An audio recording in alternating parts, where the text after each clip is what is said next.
50 улици годинава се рехабилитирани во Штип, а последна од градежната програма е улицата Крушевска во населбата Баби.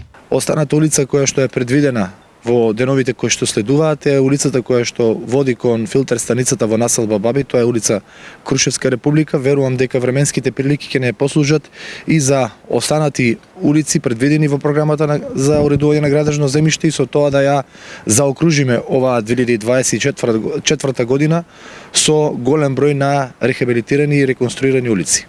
Денес и во наредните денови се уредуваат тротоарските површини и се прават подготовки за поставување на асфалтна маса. Паралелно се работи и на уредување на тротоарите.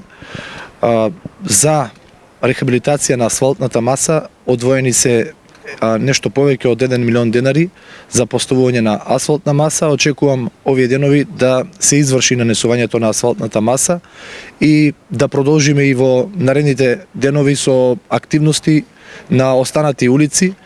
Во моментов во Штип се обновуваат повеќе улици и според информациите и динамиката на активностите, сите ќе бидат завршени во предвидениот рок.